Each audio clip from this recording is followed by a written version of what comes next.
Chris, hey, awesome, good. We've got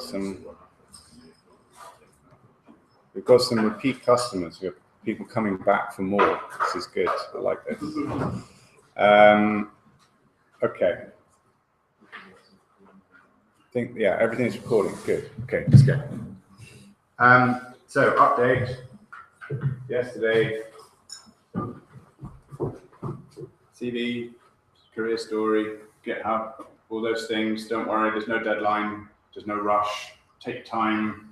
Primarily, remember that you're doing it for you, for your own understanding of yourself, and later on, you can use it to help you get jobs. With all of these three things, particularly your CV and your story, please come back to me and other people, but me as well, to get feedback on what you're doing. And we'll, at some point in the next few days, we will start booking one-to-ones over the next 2 weeks. And I know you want to do before the end of the week. Today is about interviews, which you may have gathered from the several mentions of the word interview. This session, what interview questions to ask, includes, I think, 4 dating analogies, and perhaps an orgasm, I don't know. And then the how to do non-tech interviews stuff will probably be stuff that you've heard before, but I have probably some things that you might not have heard before to say about that. But really, this morning is all about technical interviews, and this afternoon also. So Spike, bless you. Although I haven't actually double-checked this with him this morning, Spike has agreed to do some tech mock interviews, and I will do some non-tech mock interviews this afternoon.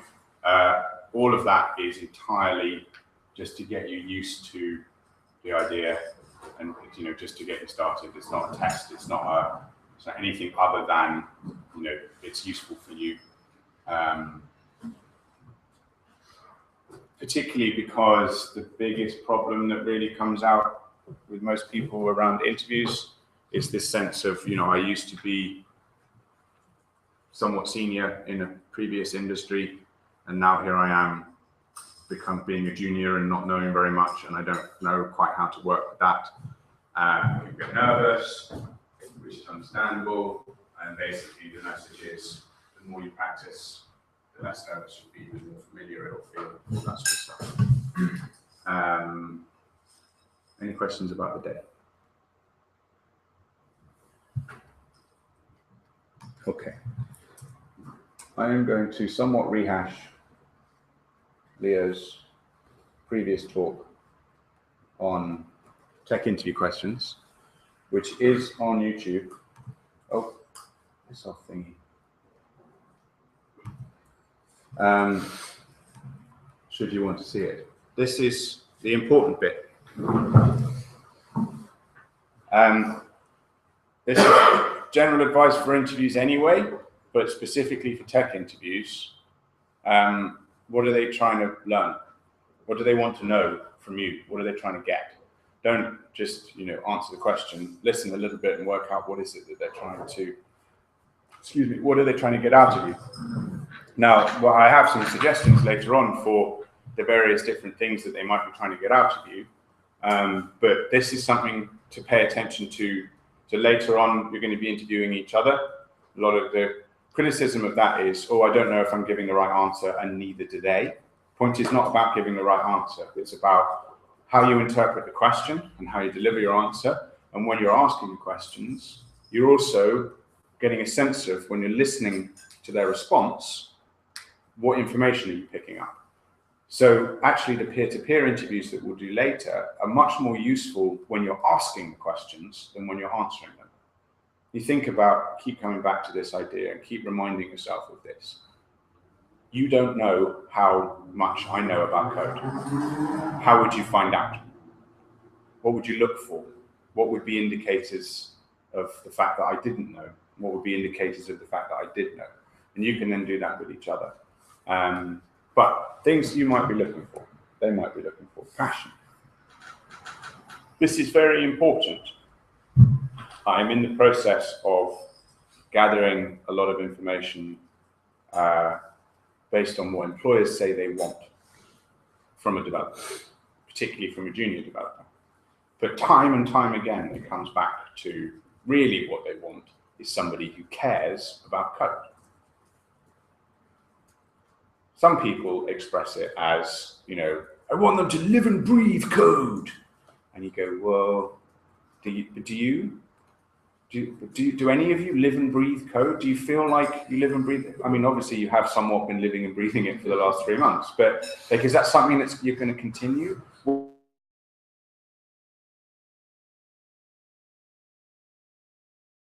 Well, there is that where you want to be, and how do you communicate that? So when you are asked questions like, what excites you about coding?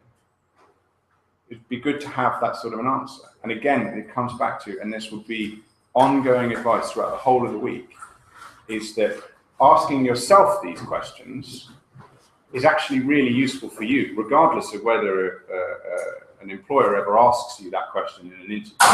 Having an answer to what excites you about coding is all that's ever going to do is buoy you up for continuing to do it.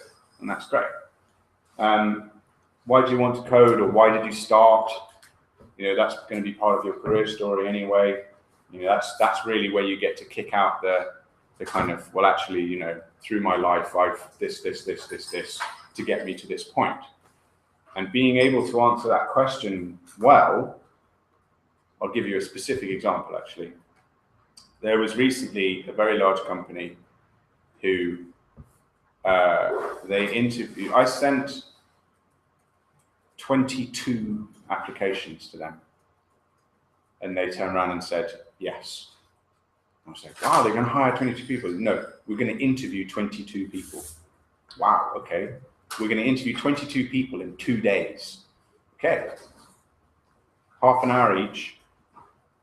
And then the strongest feedback that came back about the difference between the people they wanted to take to the next stage and the people that they didn't is that the people they wanted to take to the next stage were the people who had always wanted to code, but had never just quite found the right way, and now they had Makers Academy. And all the people that they didn't were people who'd gone, I'm bored with my job, and I thought I fancied doing a bit of code. Now, that wasn't actually really true about any of those people, but it was the way that they communicated in interview what they cared about and why they cared about what they were doing that meant that they actually, because otherwise, from the employer's feedback point of view, it was pretty much of a muchness throughout, you know, apart from kind of outliers at either end. And that the decision was made between how passionately they communicated, how well they communicated their passion for code. And then how do you want to improve? It's nice to be able to say that you have an idea, even if you're hugely wrong. You know, this is another thing, is the kind of balancing the difference between being in a situation of relative ignorance, but also being in a situation of kind of desire and interest and so on. So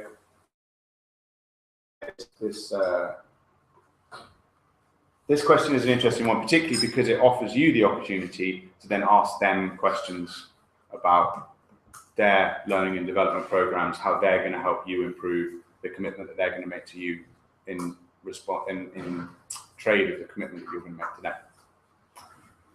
Any questions so far about passion questions?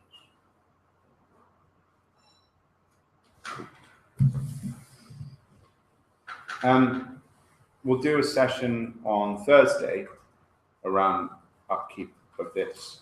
There is some stuff in the post-course, which, by the way, guys, you may well have seen. I've been fiddling with the post-course repo. All of the stuff is still there. I just put it into folders and reorganizing the whole thing. Created a hiring week repo, which will be content that's relevant to this week. And then there's post-course content, which is relevant to literally once you leave Makers Academy. But at the moment, it's all still in the post-course repo. So basically, you know, blogs to read, places to go. Do you read Hacker News daily? Do you read TechCrunch daily? what are the other things that you read? What are the other sources of information? Don't worry about writing any of these down, by the way. It's all available. There's an interesting one. Who do you look up to in the coding world? They might also ask you, who's your favorite programmer? It's not difficult to have a ready answer for that.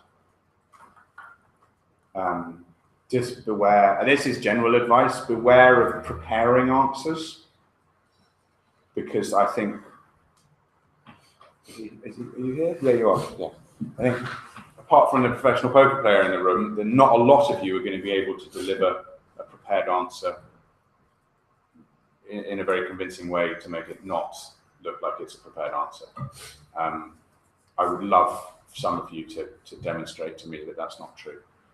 In the meantime, I'm going to assume that you should be preparing an approach to answering a question rather than preparing an answer to a question. So by all means, prepare to answer the question, who do you look up to in the coding world? But don't prepare a pat answer, prepare an approach to answering the question. Oh, I'm going to answer the question by talking about so-and-so, and I'm going to list some of the things that I like that they've written or some of the things that I like that they've done. And, particularly to deal with nervousness in interviews, which if any of you are going to suffer from, we can work on stuff that you can put in place to deal with that. But basically, the best thing to do is to give yourself structure, but not too much structure. If you give yourself too much structure, when you deviate from it, then you hate yourself. Whereas if you give yourself a little bit of structure, you've got something to hold on to in case you panic. Then the last question there is an interesting one as well. I think you'll find, I don't know, those of you in the room who have experienced tech interviews, please correct me if I'm wrong here, but it's quite common to talk about the upcoming stuff. It's a really easy way of testing whether you actually pay any attention to the world of coding, rather than just, you sat in isolation all by yourself, pumping code out.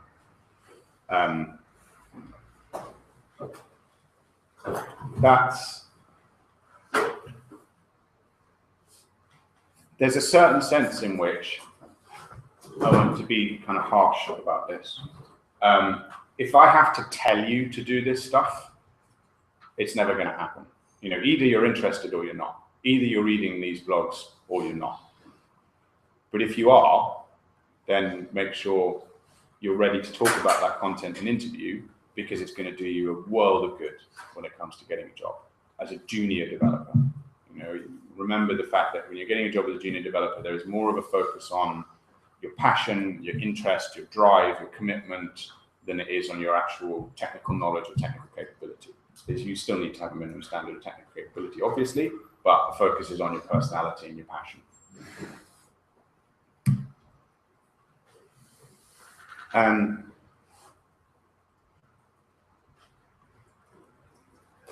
There's a lovely book by a company called 37 Signals, which you may know, particularly because they invented Rails. And they have a book called Rework, which is a list of rules about how a business can be profitable without following any of the rules of business. And they say, here is the new business, here is the new way of doing things, or not even the new way, but here is a way that worked for us where we didn't follow any of the rules. And one of their tenets is pick a fight, because that's how you get fans. When you create a division in terms of opinion, if people agree with you, they really agree with you. And if people disagree with you, they really disagree with you. But if they were going to disagree with you anyway, they're going to disagree with you. But what you want them to do is to really agree with you. So be opinionated. Have an opinion on things. Be somewhat divisive about those opinions. But just make sure that you're humble and you recognize the fact that you have relative ignorance. When you're talking to somebody who's been a CTO for 25 years, you can have an opinion, but it has to be a humble opinion. It has to be an opinion that comes. Remember during I did a philosophy degree, and I think one of the first essays I ever wrote was about Aristotle, something Aristotle. And I showed it to a friend of mine who did a classics degree at Cambridge. And I said, look at this essay I've written, isn't it clever and brilliant? And he read it and he went, no, it's a very good essay. I do think, however, Will, you should probably be humble to Aristotle. And I went, what do you mean? And he said, hundreds, if not thousands, if not tens of thousands of people have read Aristotle and have criticized him, and yet he remains. You would think he probably knows better than you. So don't write like you know better than him. Write like, oh, here's Aristotle, he's doing this very clever stuff, and this is what I think about it. But humble. You have an opinion, but you're not being a dick about it, basically. For example, what do you like about Ruby? What do you know about Ruby? Those are the things that you can like about it. Received opinion, you know, repeating what someone else has said about something, that's dangerous. You want to be able to back it up. Anyway, so I think I've made my point there.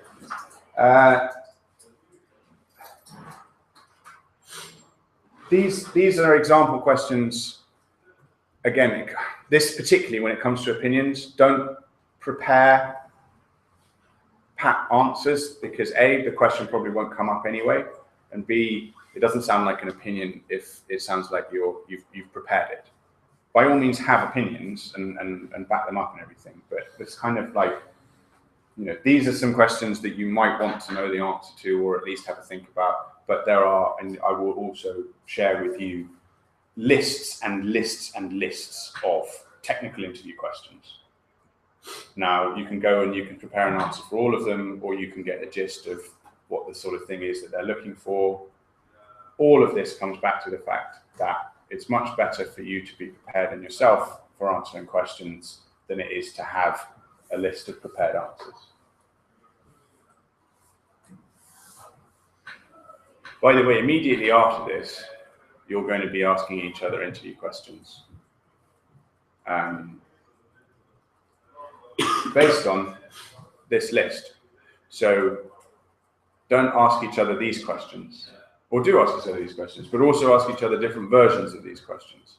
You know, ones that you're interested in knowing the answer to as much as anything else, particularly because you know what each other have learned.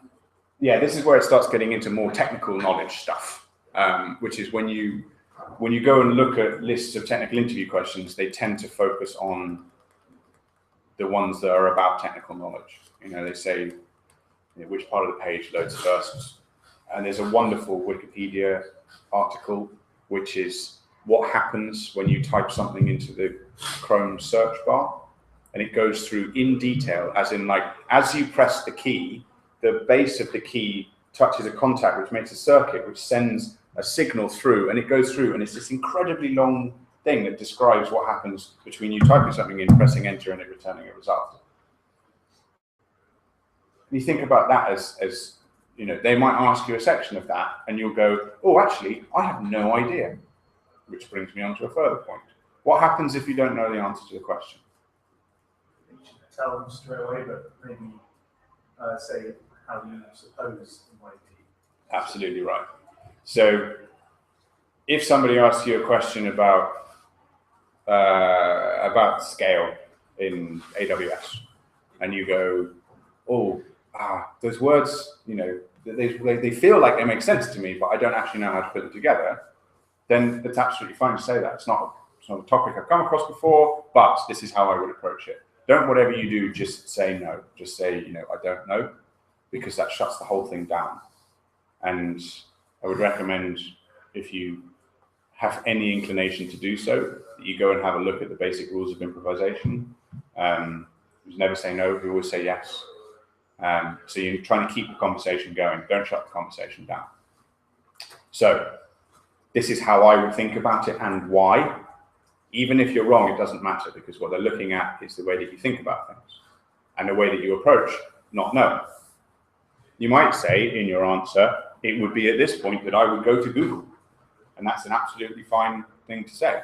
And you might say, if you wanted to give a really rich and comprehensive answer, you might say, it's at this point that I would go to Google. I would expect to find a result on this site that would tell me something like this. And if it was something like this, then I'd approach a problem like that. And if it was something like this, then I'd approach a problem like that, because because I don't know, because I don't actually have Google in front of me right now.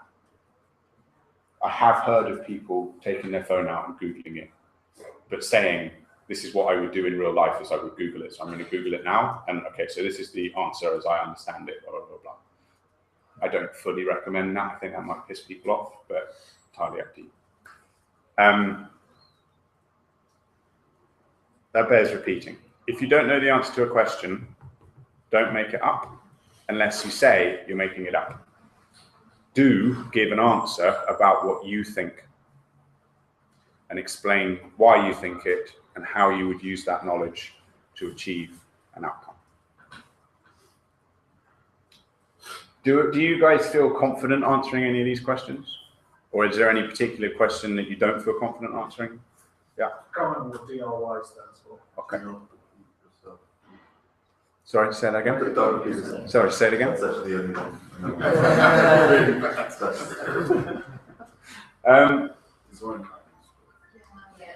Yeah, design patterns are an interesting one. We did a whole load of sessions on them last time round. Unfortunately, Leo is away. Spike might be doing them anyway. We'll pick up, we'll pick it up in the Wednesday sessions and so on with design patterns. I think, I don't know, someone might be able to correct me on this. I think MVC is technically a design pattern, but it's such a common one that it's considered otherwise. Anyway, so these sorts of things, like we get employers coming back saying, oh, I was really interested to see that so-and-so mentioned solid principles on their CV or in their application. I don't get a lot of people, that it is unusual, the craftsmanship concepts that you have hopefully learned. They are unusual, particularly if you're applying for non-Ruby jobs. Like Python, for example, there's not a lot of craftsmanship concepts really baked into the Python community, in as much as there is, with the Ruby community, which is odd considering how similar they are. With all of these sorts of questions, it's always worth thinking about possibility that they might, if they say, do we do that? Yeah, so the drawbacks of TDD. Saying, can anyone even manage an answer to what, yeah? Final projects, I have seen many of them. Like, if you don't know how to write a test and you have the thing already running, you can spend days on finding out how to write a test for it, and this is definitely a drawback. Mm-hmm. But once you have this test in place and you go on working, it's very nice to have it there. Yeah. Well, that's the problem with TDD mainly is that literal proper TDD, people, the best way to do it is with an example. So evolution by natural selection optimizes for the next step being the best. The problem is that doesn't actually necessarily end up with the best solution in the long term. And there are criticisms of TDD that say that because it's a very short-sighted way of developing, it doesn't long-term produce the right solution. That's a criticism of TDD. I have no opinion about it. I don't know enough, but I know that criticism exists. There are other criticisms. There are people who have come across TDD recently, having been very, very successful programmers, who are very opinionated about why it's a bad idea in particular circumstances. For example, would you TDD something that you already knew the solution to? Would you use an agile process for something that you already knew the solution to? It seems like a waste of time. I'm not saying it is a waste of time. I'm saying these are things to think about. Things that, when you go out into the real world, outside the fluffy, bricky confines of Makers Academy, where we say, this is the ideal, this is the glorious, this is the way to do it, and you go and meet somebody who even fractionally disagrees with that, it'll be a bit of a shock to the system. So just be prepared for it.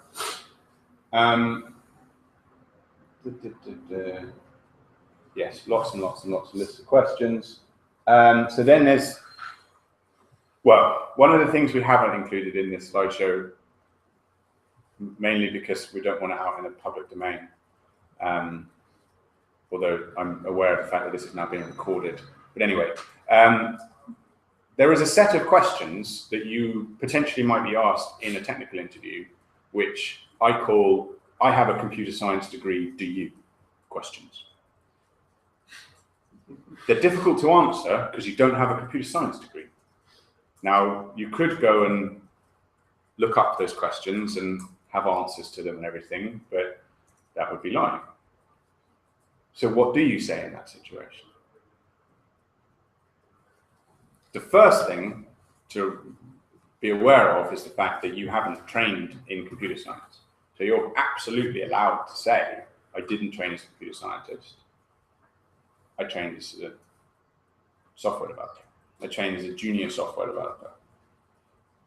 It's perfectly all right to say something along the lines of, as a junior software developer, it strikes me, you know, please tell me when I would use that concept in my day-to-day work as a junior software developer, particularly a junior web developer.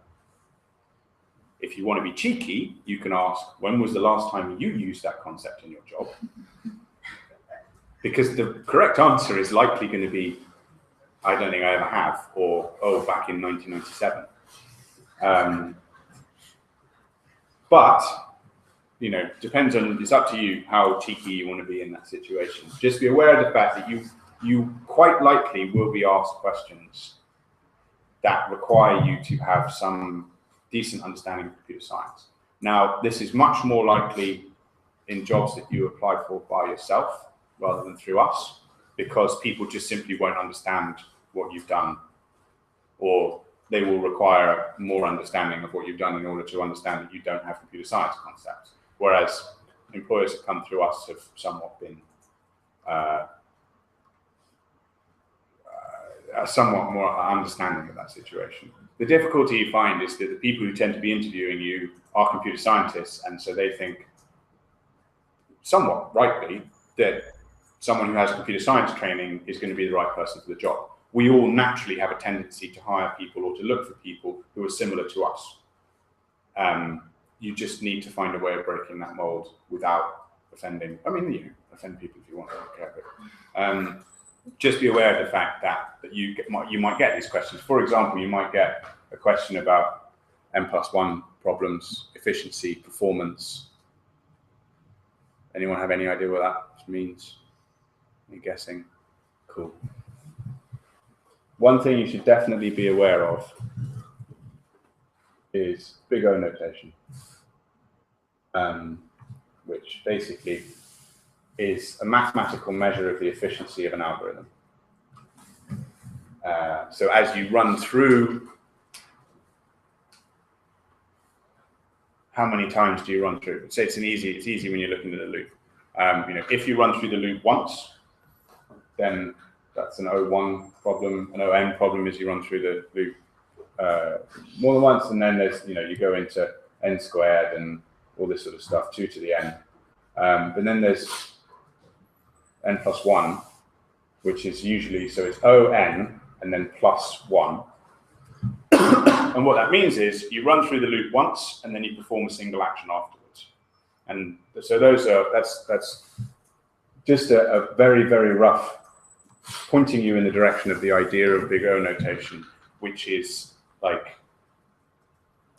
it's like air to computer scientists. They know it inside out, and they will test each other on their understanding of big O notation as in terms of their ability to be super brainy about the efficiency of a particular algorithm. And it's basically, it's maths. It's not programming, it's maths. There are other things. So performance, particularly performance of a system, scale, these are things we do not teach at Merkers Academy. There are reasons for that, but be aware of the fact that occasionally employers do come back and say, I was quite surprised that they didn't know anything about scale or performance. So things to just, you know, go and swat up on, read a couple of articles about it, just so you have a general idea of what the problems are when it comes to scale and performance, so that you have an answer, some answer. The worst thing is that they say, you know, okay, this is a really great piece of code. What happens if I throw 10 million requests at it in a second? and you go, I don't know, that's the wrong answer. Have an answer for that. Oh, in that situation, if I knew that that was the kind of volume, that was the kind of scale we were going to get, I'd design it in this sort of a way so that it dealt with blah, blah, blah, blah. Or go, I don't really know, I've never done anything to do with scale, but this is how I think I would approach the problem. But also, that is a fantastic opportunity for you to ask them, is this the sort of thing, and not in a dickish way, like actually genuinely be interested, is this the sort of thing that I'm going to have to deal with in the next 6 to 12 months, because I don't feel comfortable dealing with that. I'd rather be working on stuff that follows the stuff that I've been learning. Are these problems that you're facing all the time, or are these problems of scale? Are they problems that the CTO has to deal with? Because I would not recommend going and working for a company where the junior developers are the ones that are dealing with solving scale problems. Or maybe, yeah, that might be really exciting. You never know. I think that's the last. Yes, it is. Those are the rough categories into which technical interview questions fall. The understanding category is the one where most questions will come from. They'll be looking for technical knowledge, technical competence, things to be aware of.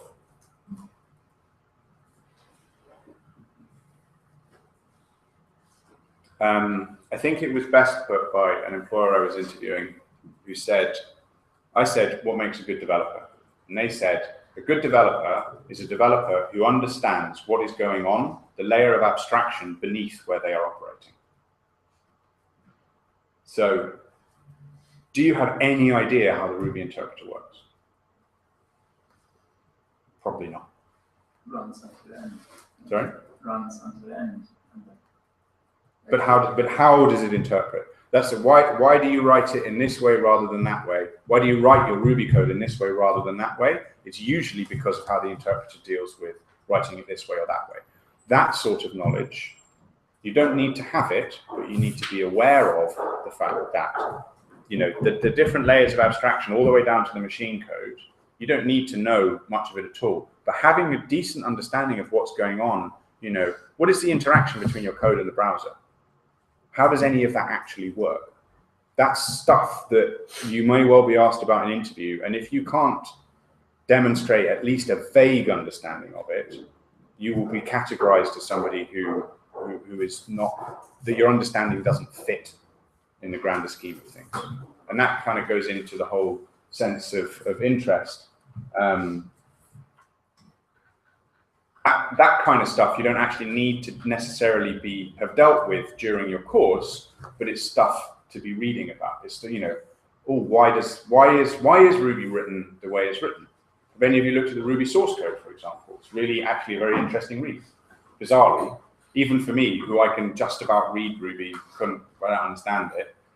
I found it interesting. I'm reading through, going, "Oh, that's really clever." I think how they've done that. That sort of stuff. Have you ever read the Ruby source code? And your answer is yes in an interview. That's going to do you really well. Obviously, there is now going to be a slight competition between the idea of going and learning new stuff and shoring up the stuff that you already know. This will be an ongoing problem for you probably for the rest of your career as a developer, is how much do I go and pay attention to the new stuff and how much do I focus on being good at stuff I already know? Good luck with that. Any questions about technical interviews before I throw you at each other?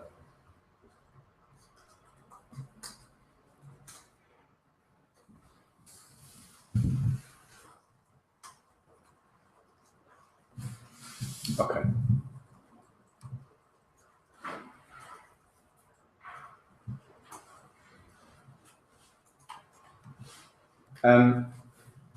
Please take 5 minutes to write a load of tech interview questions, and I leave it entirely up to you what those questions are, what topics they cover, how difficult they are. It's entirely up to you. And then find a pair, preferably from the other side of the room, sit down facing each other, and ask each other questions. I recommend you ask a series of questions from one person and then swap, so you're not kind of ping-ponging or anything. And remember that it is just as useful to be asking the questions. You should be paying just as much attention when you're asking the questions as when you're answering them. Don't worry about screwing up. Don't worry about getting things wrong. Don't worry about laughing. Don't take it too seriously. The whole point of this is just to break the back of, you've never done a tech interview before. Today, by the end of today, you will have done more than one tech interview. And that is the purpose of this. It's just to give you a bit of an understanding. And if any of you have ever interviewed people before, please give feedback on people's answers. If any of you actually have any feedback, preferably kind of emotional or stuff about body language or about delivery and everything, please help each other. And I will share with you, let's see.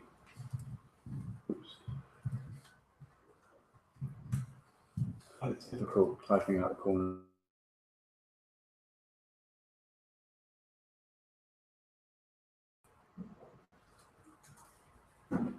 Oh no.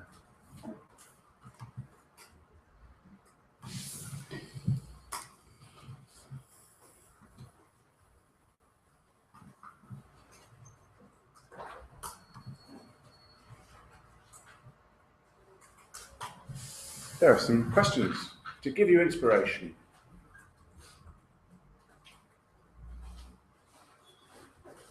Right, I will be back in 5 minutes.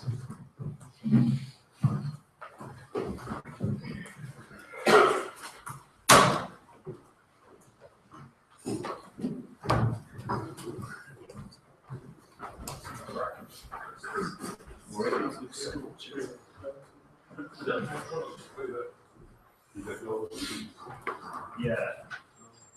So he's really chill, but he set up in the book.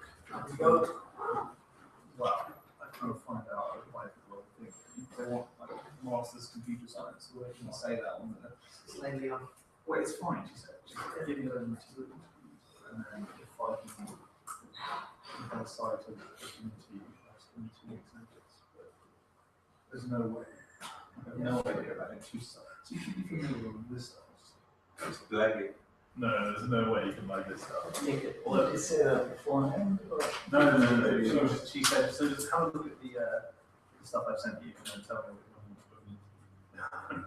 I was having a bit last night. I was like, Jesus. I said, I think it fits. Yeah. So. Use some. I tend to use some.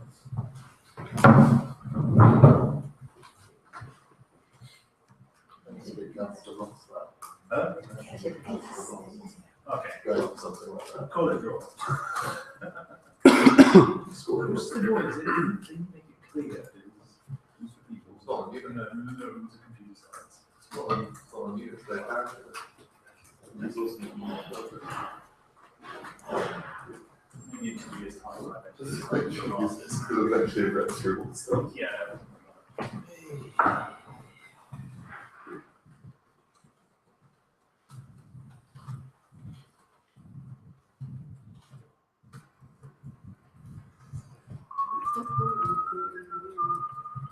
Where is that? In the GitHub? Where is it? Post course. And then it's in the removed from post course folder, which I haven't yet removed from the post course.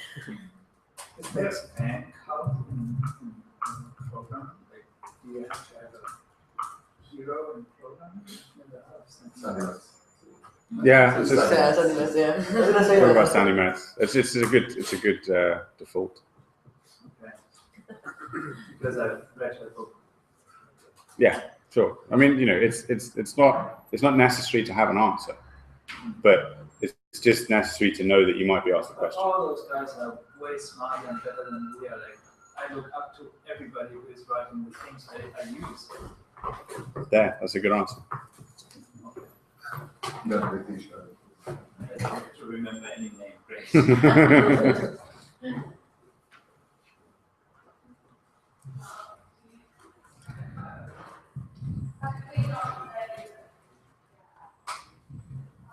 Hey.